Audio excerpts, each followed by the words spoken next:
요한계시록 2장 8절에서 11절 말씀입니다. 서머나 교회의 심부름꾼에게 이렇게 써보내라. 처음이며 마지막이요 죽으셨다가 살아나신 분이 이렇게 말씀하신다. 나는 너가 당한 환난과 궁핍을 알고 있다. 그런데 사실 너는 부요하다. 또 자칭 유대 사람이라는 자들에게서 너가 비방을 당하고 있는 것도 나는 알고 있다. 그러나 사실 그들은 유대 사람이 아니라 사탄의 무리다. 너가 장차 받을 고난을 두려워하지 말아라.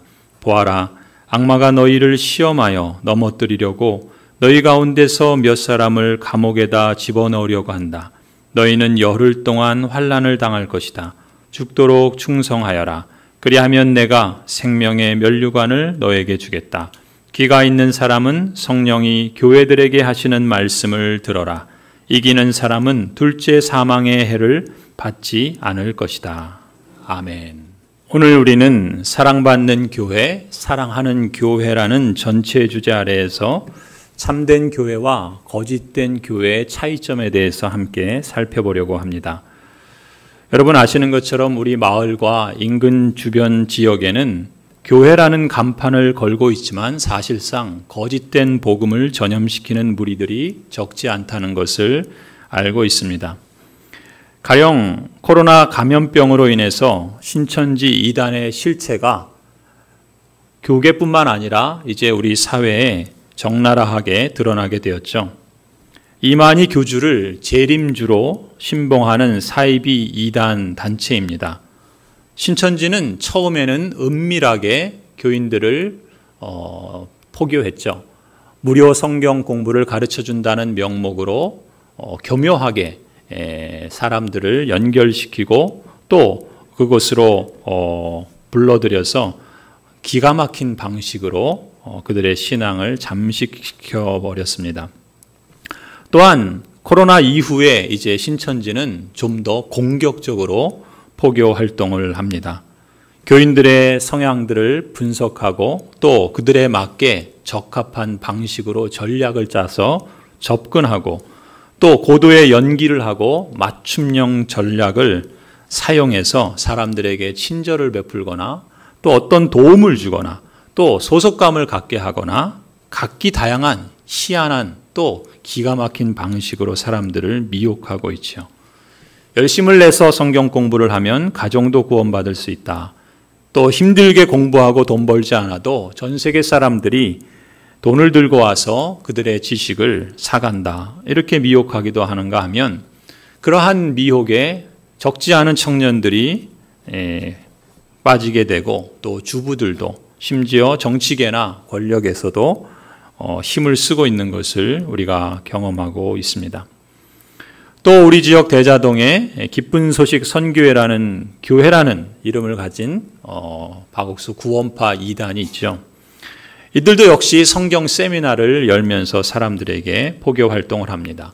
심지어 매주마다 우리 교회 사무실에 기쁜 소식이라는 전혀 기쁘지 않은 가짜 소식을 메일로 매주 발송합니다. 그리고 중년 이후에 노년에 사람들이 짝을 지어서 마을을 두루 다니면서 많은 사람들에게 적극적으로 포교 활동을 합니다. 기쁜 소식 선교회의 교주인 박옥수 씨는 사실 이미 한국 교회로부터 이단으로 규정받은 바 있습니다. 우리 교회가 속한 합신교단에서도 1995년에 80회 총회에서 그리고 2014년에 99회 총회에서 이 구원파를 이단으로 규정했지요.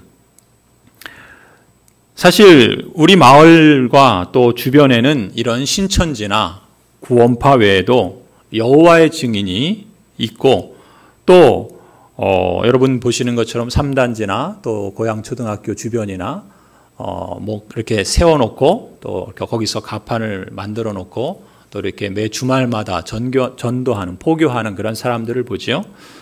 그러한 사람들이 있을 뿐만 아니라 이미 기성교단의 이름으로 교회 간판을 내고 건축을 해서 또 예배당을 지은 교회도 있고 그래서 정체가 모호한 그러한 무리들이 적지 않으며 더 나아가서는 대학가에는 과거에 여러 선교단체들이 복음주의 신앙운동에 열심히 했는데 이제 대학 가는 그러한 선교단체들은 오히려 힘을 많이 잃고 이단 동아리들이 판을 치고 있다라고 봅니다. 그야말로 이들은 성경이 말하는 것처럼 우는 사자처럼 삼킬 자를 두루 찾아다니면서 혈안이 되어 있다 해도 과언이 아닐 겁니다. 그리고 그것이 낭떠러지인지 모르고 쫓아가다가 가정이 깨지고 또 영원한 지옥불을 향해 적지 않은 영혼들이 달려가고 있는 걸 보면 너무나도 안타깝고 또 참담함을 느끼지 않을 수 없습니다. 이처럼 오늘 우리 사회의 많은 이단 분파들이 스스로를 교회라고 자처합니다. 그리고 그렇게 간판을 걸고 예배당을 짓고 포교 활동을 합니다. 그래서 많은 교회들과 성도들에게 직접적인 또 간접적인 해를 끼치고 있습니다. 그런 시대를 우리가 살아가고 있기 때문에 하나님의 말씀에 따라서 참된 교회가 무엇인지 분별하는 것은 그 어느 때보다 신중하고 또 절실한 때라 그렇게 믿습니다. 그런데 이 거짓된 교회, 이단 분파의 문제는 사실상 오늘 우리 사회만의 문제는 아니라는 점입니다. 오늘 신약 성경을 보면 초대교회가 설립되고 복음이 땅끝을 향하여 진군하는 초기에도 이미 이런 문제가 있었다는 것을 오늘 본문을 통해서 확인할 수 있죠. 그래서 사도들은 거짓된 교회를 분별하고 그들을 책망하며 또 참된 교회를 격려하고 건강하게 세우고자 힘썼던 것을 주목하게 됩니다. 오늘 본문에서 소개하는 서모나 교회가 그렇습니다. 서모나 교회는 지금 터키 지역에 있던 지역 교회였죠. 다른 지역의 교회보다 이 서모나 교회는 아마도 교인들이 경제적으로 궁핍했던 것 같습니다. 또 로마 제국의 주변 사람들로부터 기독교 신앙을 따른다는 이유 때문에 황제를 숭배하지 않고 오직 주 예수 그리스도를 주님으로 믿고 고백한다는 그 신앙 때문에 환난을 당하고 경제적 손해를 보고 또 많은 사람들에게 핍박을 당하게 되었습니다.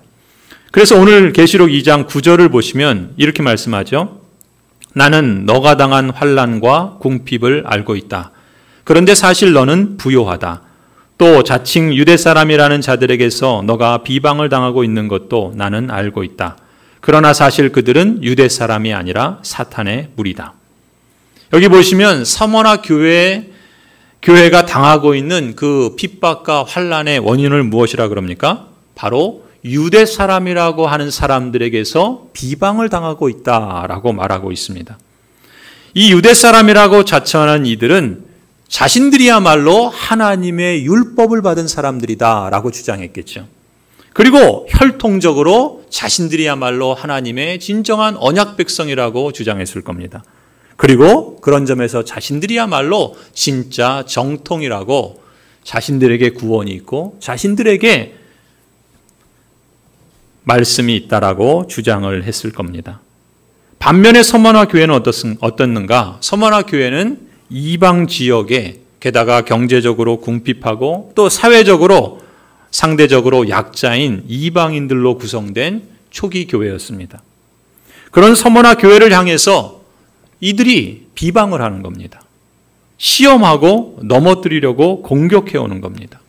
그러니 서머나 교회의 입장에서는 이처럼 눈에 보이는 상황들로 인해서 두려움을 느끼고 또 사회적으로 위축될 수밖에 없었겠죠. 하지만 예수 그리스도께서는 당신의 교회를 세우시고 교회의 머리가 되시고 교회를 친히 보호하시는 섭리하시는 하나님이십니다. 오늘 8절 말씀처럼 처음이며 마지막이요 또 죽으셨다가 살아나신 바로 그분이 우리 주 예수 그리스도이십니다. 그리스도께서 서머나 교회에게 이렇게 말씀하십니다. 나는 너를 알고 있다. 나는 너를 알고 있다. 너의 환난도 너의 궁핍도 알고 있다. 너가 비방을 당하는 것도 나는 알고 있다. 사실 서머나 교회의 성도들은 자신들이 당시 경제적으로 쩌들리고 있고 또 주변 사람들로부터 공격과 핍박을 받고 있어서 힘들었지만 더 나아가서 그런 신앙을 지키고 그 신앙을 유지하며 그 신앙으로 살아가는데 아무도 알아주지 않고 오히려 어려움만, 핍박만 가중되는 것으로 인해서 더 힘들었을지도 모릅니다. 이렇게 아무도 예수님을 믿지 않는 상황에서 그들이 홀로 예수님을 믿기 시작했고, 그동안 예수님을 향한 사랑과 감사로, 또 천국에 대한 믿음과 소망 때문에 모든 걸 참고 견디고 그렇게 살아왔는데, 그런데 정작 교회라는 이름을 자신들에게 말하며 자신들이 정통이라고, 자신들이 진짜라고 하면서 핍박해오고 비방해오는 어떤 무리들로 인해서 사실 이 성도들은 매우 힘이 들었던 것으로 보입니다. 바로 그때 예수님께서 말씀하시는 겁니다. 나는 알고 있다라는 것이죠. 나는 알고 있다. 사람들은 모르고 또 사람들은 외면하는지 몰라도 적어도 예수 그리스도께서 알고 있다는 것입니다. 그런 점에서 너희는 가난한 것 같지만 진짜 부요한 자다라고 말씀하십니다. 경제적으로 가난한지는 모르지만, 육신적으로 어려움을 당하는지는 모르지만, 그러나 예수 그리스도의 사랑과 그 복음에 대한 열정으로 인해서 너희가 정말 부요한 자다라고 예수님께서 인정해 주시는 겁니다. 나는 너를 알고 있다. 여러분, 저는 이 말이 참 좋습니다. 나는 너를 알고 있다. 때때로 기도하면서 주님을 바라보고 또 주님을 향하여 하나님의 뜻을 구하고 잠잠히 또 무릎을 꿇을 때 하나님께서 내게 들려주시는 이러한 내적 음성을 내 마음에 되새길 때 예수님께서 나를 향해서 나는 너를 알고 있다 라고 하시는 이 말씀이 참 좋습니다. 낙심이 되고 또 실망이 되고 또 앞이 보이지 않고 또 어떻게 이러한 어려움들을 헤쳐나가야 할지 알지 못할 때, 그럼에도 불구하고 예수 그리스도를 사랑하기 때문에 그리스도께서 나의 주인이시고 또 교회의 주인이셔서 하나님의 그 역사를 이루어 가시는 진정한 왕이시요 통치자이심을 믿기 때문에 굽히지 않고 그 부르심을 이루어가며 하나님의 뜻에 순종하기 위해서 묵묵히 걸음을 걸을 때 주변의 환경과 여러 가지 상황들이 옥죄어오고 쪼들리게 하고 힘겹게 할 때, 그럼에도 불구하고 예수님께서 나는 너를 알고 있다라고 하시는 이 음성이 저는 좋습니다. 예수님을 믿고 사랑하기 때문에 그동안 견뎌온 그 모든 것들, 그것을 주님께서 인정해 주시고 받아주시고 칭찬해 주시기 때문이죠. 사랑하는 성도 여러분, 여러분들 중에도 혹시 이런 환난과 어려움 때문에 남모르게 눈물 흘리는 분들이 계십니까? 주님께서 내가 너를 안다라고 하시는 이 말씀이 지금 여러분에게 주시는 위로의 말씀으로, 격려의 말씀으로, 칭찬과 인정의 말씀으로 들려질 수 있기를 기원합니다. 주님께서는 더 나아가서 서머나 교회를 향하여 내가 너를 알고 있다라고 말씀하실 뿐만 아니라 서머나 교회를 공격하고 비방하는 그 무리들을 향해서도 말씀하시죠. 그들은 자신들이 정통이요, 자신들이 진짜 교회라고 말하고 있지만 예수님께서는 오히려 그들을 향해서 말씀하십니다. 너희는 사탄의 무리다. 예수님께서 그들을 향하여 거짓된 교회요, 진짜 교회도 아니며 사탄의 무리다라고 책망하십니다. 주님께서는 서머나 교회처럼 예수님을 믿는, 그래서 신앙을 지키고 예수님을 사랑하고 소망 중에 인내하며 주위의 공격과 비방을 견디며 진리의 말씀 위에 서 있는 참된 신자가 누구인지 아십니다. 반대로 교회에 가만히 들어와서 자신들이 정통이라고, 자신들이 진짜라고 주장하지만 실상은 진리를 어지럽히고 성도들을 비방하며 교회를 어지럽히는 사탄의 무리들이 있다는 것도, 그들이 누군지도 주님께서는 다 아십니다. 그래서 주님께서는 10절에 두려워하지 말아라 말씀하시죠. 혹시 그들이, 그 핍박하고 비방하는 자들이 너에게 장차 고난을 준다 할지라도 그래도 두려워하지 말아라 말씀하십니다. 너희 가운데 몇 사람을 감옥에 쳐 넣는다 할지라도 그래서 환난은 당한다 할지라도 신앙을 버리지 말아라 말씀하십니다. 오히려 죽도록 충성하라 말씀하십니다. 우리의 몸은 상하게 할지라도 우리의 육신의 그 죽음은 우리에게 그렇게 공격해 온다 할지라도 우리의 영혼을 어찌하지 못하는 그 세력들을 두려워하지 말라라고 말씀하십니다. 오히려 죽도록 충성하라. 그리하면 내가 생명의 면류관을 너에게 주겠다. 예수님께서 이렇게 약속하십니다. 그러면서 11절에 예수님은 계속해서 말씀하시죠. 귀가 있는 사람은 성령이 교회들에게 하시는 이 말씀을 들어라. 격려해 주십니다. 그래서 그 말씀을 듣고 그 말씀을 간직하고 그 말씀을 따라 신앙을 지키며 믿음의 경주를 계속해 나가는 사람들, 이기는 사람들은 비록 혹 이 세상에서 육신의 사망은 당할지 몰라도 영원한 지옥의 형벌, 둘째 사망의 해를 받지 않을 것이라 약속하십니다.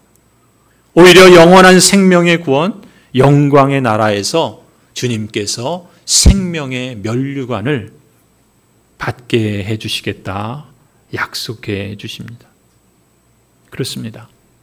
과거나 지금이나 사탄은 끊임없이 교회를 공격합니다. 그렇기 때문에 하나님의 말씀에 따라 참된 교회가 무엇인지 우리는 신중하게 분별할 필요가 있는 것이죠. 게다가 우리 주변에서 각종 사이비 이단 단체들이 교회라는 간판을 걸고 버젓하게 건물까지 크게 져가면서 사람들을 미혹하고 있지 않습니까? 자신들이 정통인 양, 자신들이 참된 교회인 양 주장합니다. 여러분, 그들 가운데 그 누구도 자신들이 이단이라고 말하는 사람은 하나도 없지 않습니까? 하지만 거기에 미혹돼서 신앙이 흔들리고 가정이 파괴되고 인생과 구원을 송두리째 잃게 되는 일들이 비일비재하지 않습니까? 성도 여러분, 이러한 때일수록 하나님의 말씀에 따라서 참된 교회가 무엇인지 분별할 수 있는 믿음의 내용을 갖고 또 그것을 굳게 지키며 나아가는 것이 우리에게 너무나도 중요하지 않겠습니까? 이러한 분별력을 키우는 목적이 무엇이겠습니까? 우리 교회와 성도들이 하나님이 말씀하시는 참된 교회로 세움을 잇고자 함이지요. 연약한 인생이기 때문에 넘어질 수 있습니다. 그렇기 때문에 겸손하게 예수 그리스도를 붙잡는 거지요. 그러나 예수 그리스도 안에서 하나님의 말씀에 기초해서 우리는 담대하게 나아가야 할 것입니다.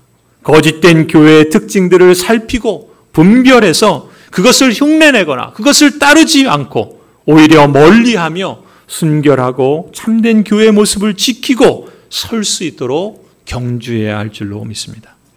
성도 여러분, 구원의 문제가 그냥 해도 되고 말아도 되는 그런 사안이라면 괜찮지 모르겠습니다. 그러나 구원의 문제는 이 땅에서의 우리의 사활이 걸린 문제일 뿐만 아니라 또 영원한 삶에까지 잇대어 있는 그런 문제라고 한다면 이것이 우리에게 얼마나 중요한 사안이겠습니까?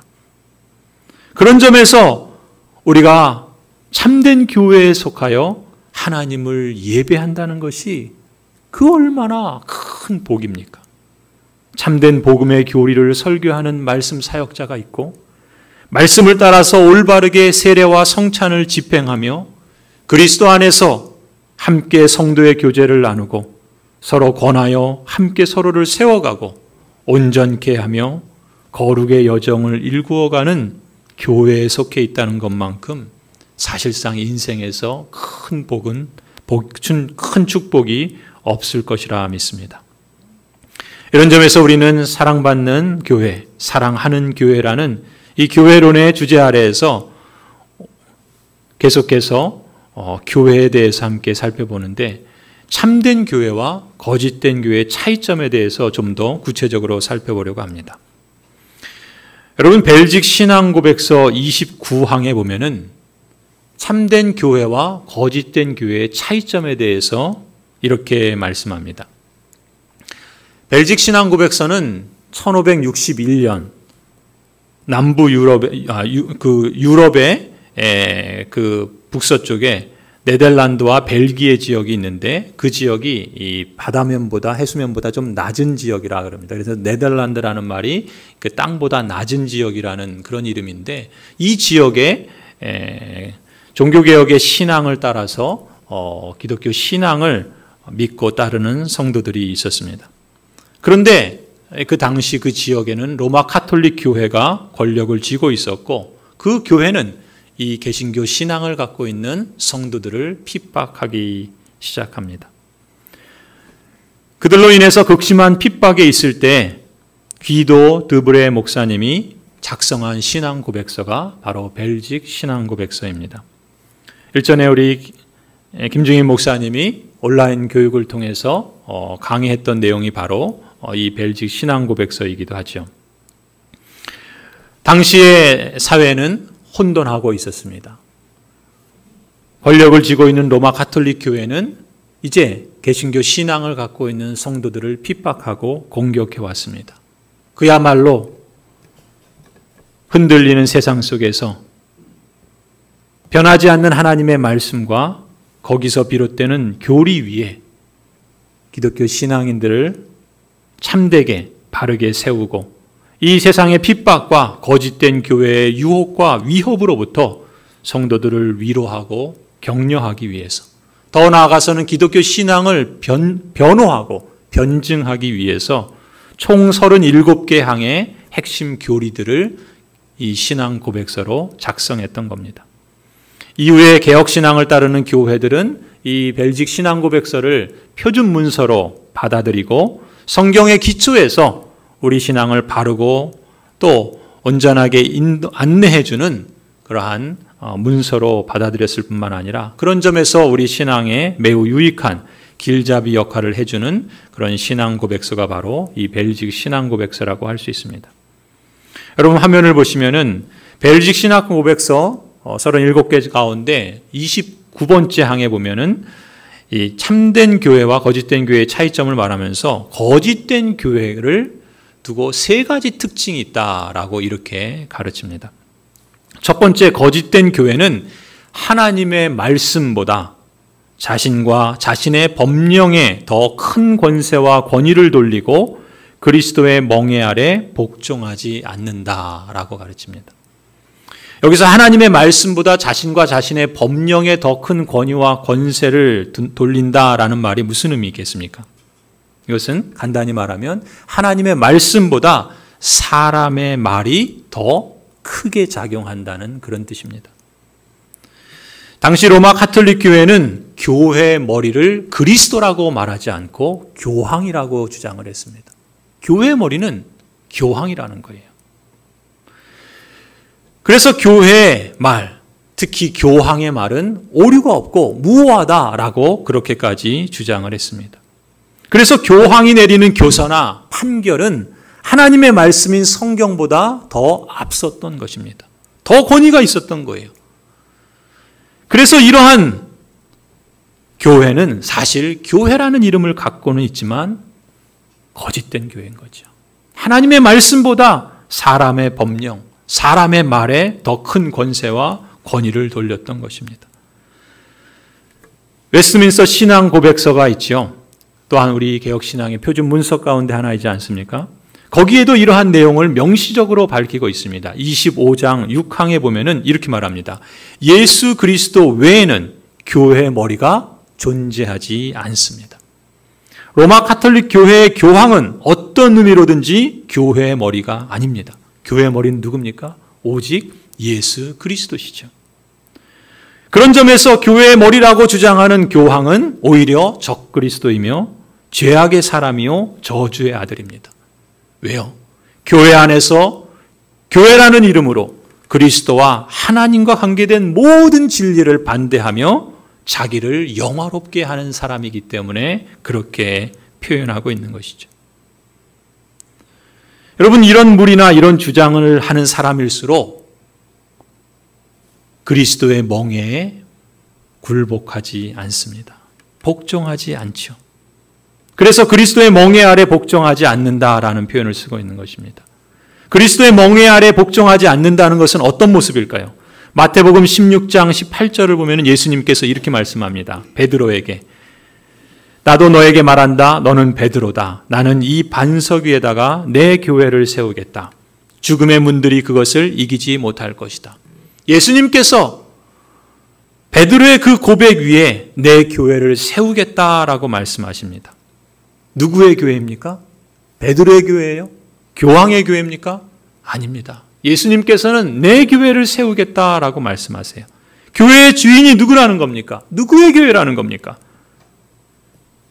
교회를 개척한 목사나 장로가 교회의 주인이 아니죠. 교회를 담임하는 담임 목사도 교회의 주인이 아닙니다. 오직 예수 그리스도만이 교회의 설립자이시고 예수 그리스도만이 교회의 주인이시며 교회의 머리가 되십니다. 하나님께서 예수 그리스도를 모든 만물 위에 높이셨고 그런 점에서 우리는 마땅히 주인이시오 머리이신 예수 그리스도 아래 복종해야 할 것입니다. 주님의 그 뜻을 받들고 그리스도의 멍에 아래 복종한다는 것이 그 말이죠. 그런데 성도 여러분, 교회가 오랜 전통에 쌓인다거나 또 어떤 특정한 사람의 힘에 의해서 그 말에 무게를 두게 되면 될수록 그 교회는 진리에서 이탈해서 거짓된 교회로 타락하기가 쉽습니다. 서울에 사랑 땡땡 교회가 있죠. 이 교회는 장로교회라는 이름을 갖고 있습니다. 하지만 이 교회의 담임 목사는 교회는 원래 정치하는 집단이라고 주장합니다. 그러면서 청와대 앞에 정치 집회를 열어서 하나님 까불면 나한테 주고 라는 이런 발언을 서슴지 않고 해서 교계 안팎으로 큰 비판을 받았습니다. 최근에 이 교회가 그 지역 재개발 강제 철거를 저지하면서 보상금 500억을 받기로 했다는 그런 합의에 이르렀다는 기사가 들립니다. 그리고 그 목사는 자기 아들 전도사를 후임으로 세우겠다고 사실상 교회 세습을 선언했다는 기사가 들려옵니다. 이 목사는 공동의회에서 교회가 하는 모든 대외 선교 사업을 자신과 자신의 아들에게 위임해달라고 요청했답니다. 자기 마음대로 다 하겠다는 거죠. 그러면서 이렇게 말했다 그래요. 만약 내가 죽으면 1년 안에 교회는 해체된다. 왜? 장로들이 나쁜 땡땡들이다. 믿을 수가 없다. 그래서 아예 못을 박으려고 한다. 모든 걸 전 목사와 아들에게 위임해달라. 결의하기 원하면 두 손 들고 아멘. 이렇게 하니까 그 교인들도 덩달아 두 손을 들고 아멘 했다 그래요. 그리고는 전 목사가 이렇게 말했답니다. 내가 교회 재산 가지고 도망가도 되느냐? 농담을 건네니까 교인들이 또다시 아멘을 외쳤다 그래요. 여러분, 교회가 정치 집단도 아니고 이익 집단도 아니죠. 교회는 하나님의 부르심을 받은 거룩한 회중의 모임입니다. 그래서 교회를 교회되게 하는 특징은 바로 거룩함에 있지요. 거룩함은 뭡니까? 거룩함은 구별됨이라 그러지 않았습니까? 세상과 구별되고 정치 집단과 구별되고 이익 집단과 구별되고 사교단체와 구별되는 것이 교회 아닙니까? 오직 하나님의 뜻과 하나님의 사명에 합한 성도들이 자신의 유익을 구하기보다 하나님의 영광을 구할 때 교회의 교회다움이 드러나고 그 거룩함을 드러내도록 구별하신 것 아닙니까? 하지만 교회가 하나님의 말씀에서 이탈하고 사람의 말과 사람의 법령과 사람의 전통과 사람의 권위를 앞세우다 보면 그리스도의 뜻에 복종하기보다 이처럼 사람의 말과 단체의 이익에 앞장선다면 그들이 비록 교회라는 간판을 들고 있을지라도 그건 교회가 아니죠. 거짓된 교회요. 계시록의 서머나 교회를 비방하고 공격했던 사단의 무리로 전락하는 것 아니겠습니까? 계시록 18장 4절에서 주님께서 이렇게 엄중히 말씀하십니다. 내 백성아, 그 도시에서 떠나거라. 너희는 그 도시의 죄에 가담하지 말고 그 도시가 당하는 재난을 당하지 않도록 하여라. 성도 여러분, 우리 교회도 내년이면 50주년이 됩니다. 반세기의 역사와 전통을 가진 교회가 되도록 지금까지 인도해 주신 그 하나님의 은혜에 감사드리지 않을 수 없습니다. 그런데 우리 교회의 역사가 그만큼 오래되었다는 사실은 우리에게 하나님께서 그만큼 큰 은혜를 베푸셨다는 의미이기도 하지만 다른 한편에서는 우리 자신을 그만큼 더 하나님의 말씀과 주 예수 그리스도의 다스림 안에 겸손해질 것을 요구하는지도 모릅니다. 대개 교회의 역사가 오래되고 그래서 그만큼 전통이 생기고 익숙한 관습이 생기다 보면 그것이 좋은 면으로 작용할 때도 있지만 사람들은 신앙의 타성에 젖기도 하고 또 그 전통과 그 관습은 맹목적인 악습으로 전락하는 경우도 없지 않습니다. 제가 이민교회를 목회하면서 들은 얘기입니다. 어느 교회가 예배당에 피아노가 있는데 피아노를 이쪽에서 이쪽으로 옮기려는 그런 결정을 하게 되었답니다. 그런데 교인 가운데 일부는 그대로 둬야 된다 주장을 하고 또 일부는 이쪽으로 옮겨야 된다라고 주장을 했답니다. 그래서 어떻게 됐는가? 교인들이 서로 다투고 싸워서 결국은 갈라지고 교회가 두 개로 쪼개졌다 그래요. 참 슬픈 얘기 아닙니까? 피아노 옮기는 게 그게 뭐가 그렇게. 그런데 어떤 선배 목사님이 그러면서 저한테 그런 얘기를 하시더라고요. 만일 피아노를 반드시 옮겨야 한다면 1년에 1cm씩만 옮기라고.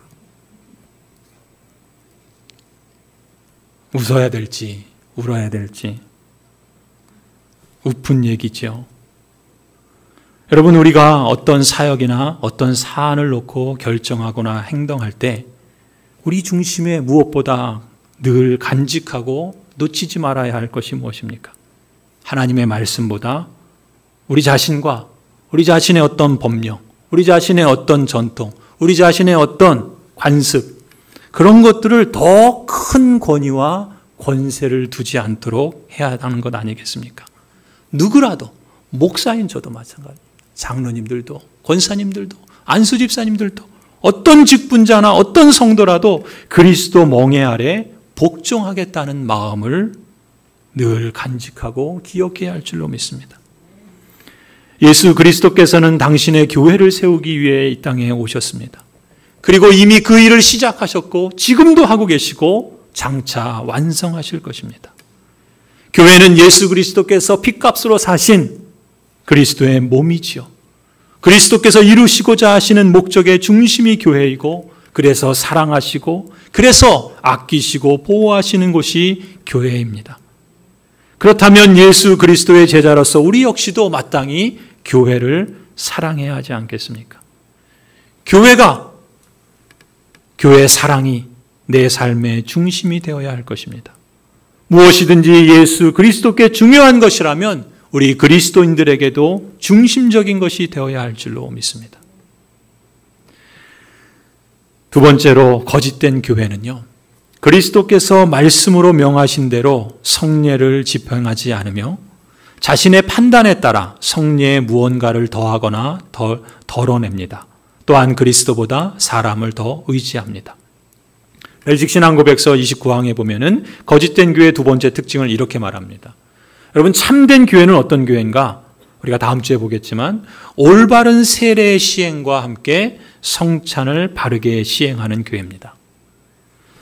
성경이 가르치는 성례는 오직 두 가지죠. 세례와 성찬입니다. 왜냐하면 예수 그리스도께서 제정하시고 말씀하신 유일한 성례가 세례와 성찬이기 때문에 그렇습니다. 그런데 중세 로마 가톨릭 교회에서는 이 두 가지에다가 5가지를 덧붙였죠. 그래서 칠성례라 주장을 합니다. 세례와 성찬 말고 견진, 고해, 결혼, 종유, 임직 이런 것들을 성례라고 명하고 그렇게 실행을 합니다. 하지만 성경에는 이것이 성례라고 하는 아무런 근거도 없을 뿐만 아니라 그런 점에서 합당하지 않은 것이죠. 이건 역시 그리스도께서 제정하시고 말씀하신 것보다는 교황과 또 사람을 더 의지하는 것이기 때문에 사실 이런 점에서 거짓된 교회의 특징을 보여주고 있는 것입니다. 여러분, 성례는 언약의 보증입니다. 하나님께서 우리에게 약속하신 그 은혜 언약의 표요인이며 보증입니다.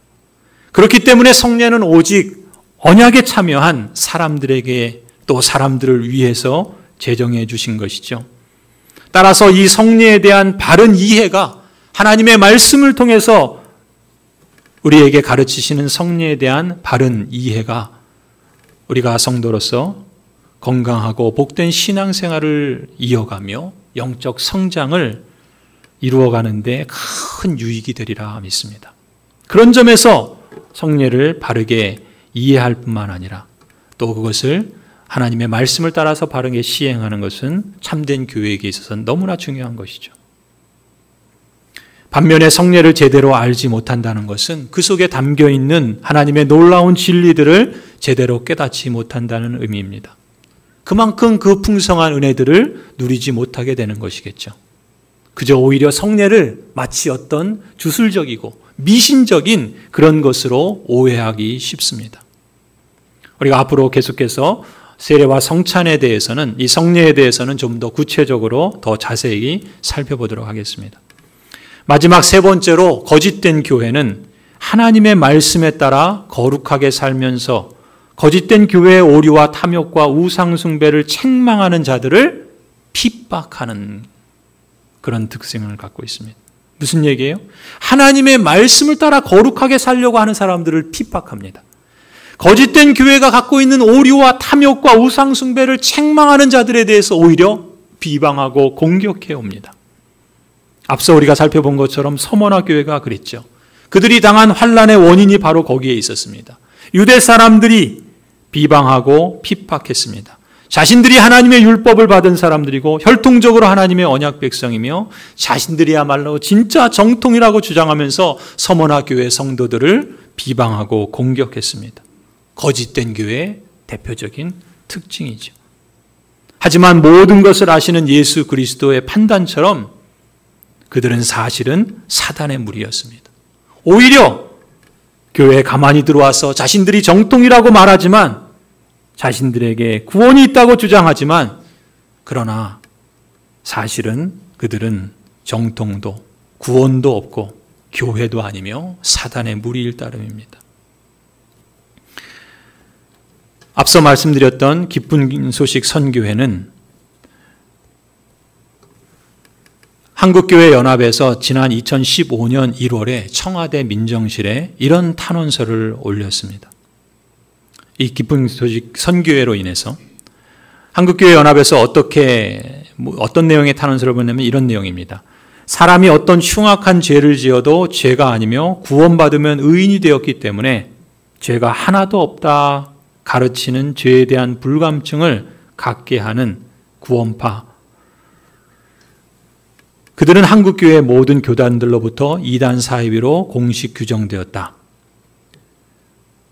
그 교주의 각종 범죄, 사기, 특수절도, 살해 협박, 불법 건축물, 불법 묘지 조성, 비인가 대안학교 운영 등 각종 범죄와 사회 문제를 양산하는 구원파의 수계로서 그 교주는 50년간의 활동으로 인해 피해를 입은 모든 기독교계와 국민들로부터 원성이 하늘을 찌르고 있다. 한국교회연합은 이렇게 탄원서를 올렸습니다. 최근에 소식에 의하면 이 기쁜 소식 선교회 교주 역시도 그 아들에게 그 모든 것을 세습해 준다라고 그런 기사가 나옵니다. 구원파에서는 한 번 구원받으면 더 이상 죄를 지어도 죄가 아니라고 말합니다. 구원파가 이렇게 사회에 또 교계에 악영향을 끼치는 것은 그들의 병든 교리 때문입니다. 그리고 그 교리를 정당화시키며 그들의 행위를 합리화하지요.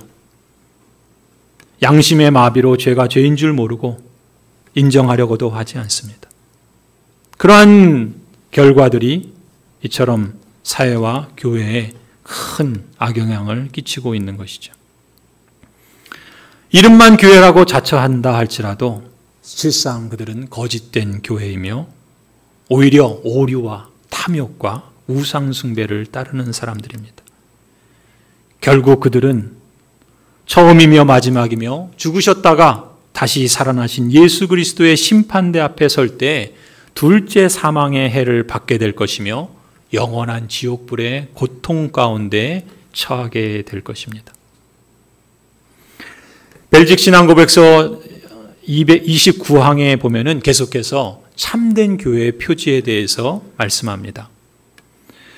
참된 교회의 표지에 대해서 세 가지 특징을 말하고 있는데, 여러분 화면을 보시면 첫 번째는 순수한 복음의 교리가 교회 안에서 설교되는 교회. 둘째, 그리스도께서 제정하신 성례가 순수하게 집행되는 교회. 셋째, 죄를 형벌하는 교회의 권징이 시행되는 교회. 이러한 교회야말로 참된 교회의 표징이다 라고 그렇게 가르칩니다. 이 참된 교회의 특징에 대해서는 우리가 다음 주일에 살펴보도록 하겠습니다. 성도 여러분, 거룩하고 존귀한 하나님의 언약 백성으로 부름받은 성도 여러분, 지금 우리는 하나님의 말씀에 따라서 참된 교회가 무엇인지 신중하게 분별해야 할 때입니다. 거짓된 교회는 하나님의 말씀보다 자신과 자신의 법령에 더 큰 권세와 권위를 돌리고 그리스도의 멍에 아래 복종하지 않습니다. 거짓된 교회는 그리스도께서 말씀으로 명하신 대로 성례를 집행하지 않으며 자신의 판단에 따라서 성례에 무언가를 더하거나 덜어냅니다. 또한 그리스도보다 사람을 더 의지합니다. 그리고 거짓된 교회는 하나님의 말씀에 따라 거룩하게 살면서 거짓된 교회의 오류와 탐욕과 우상숭배를 책망하는 자들을 오히려 핍박합니다. 형제자매 여러분, 이단에 속한 사람들을 멀리하십시오. 여러분이 배운 교훈을 거슬러서 분열을 일으키며 올무를 놓는 사람들을 경계하고 멀리하십시오. 거짓된 교회를 분별하고 타산지석으로 삼아야 합니다. 그래서 우리 고양제일교회는 겸손하게, 그러나 예수 그리스도 안에서 하나님의 말씀에 기초하여 담대하게 순결하고 참된 교회의 모습을 지키고 설 수 있도록 마음을 모으고 힘써 경주해야 할 줄로 믿습니다. 여러분과 우리 다음 세대가 참된 교회에 속하여서 하나님을 예배하는 큰 복을 누리실 수 있기를 기원합니다. 말씀 사역자로서 저와 우리 교역자들은 참된 복음의 교리를 설교하기 위해서 힘쓸 것입니다. 우리 당회는 말씀을 따라서 올바르게 세례와 성찬을 집행하고자 더욱 노력하겠습니다. 여러분 성도들도 그리스도 안에서 함께 성도의 교제를 나누시며 서로 권하여서 함께 서로를 세워가고 온전케 하고 거룩의 여정을 함께 일구어 가실 수 있기를 바랍니다. 그래서 예수 그리스도 안에서 참된 교회에 속한 인생이 누리는 그 참된 축복들을 누리시며 나누시며 확대해 나가는 참된 교회로 세워지기를 간절히 축원합니다. 기도하시겠습니다.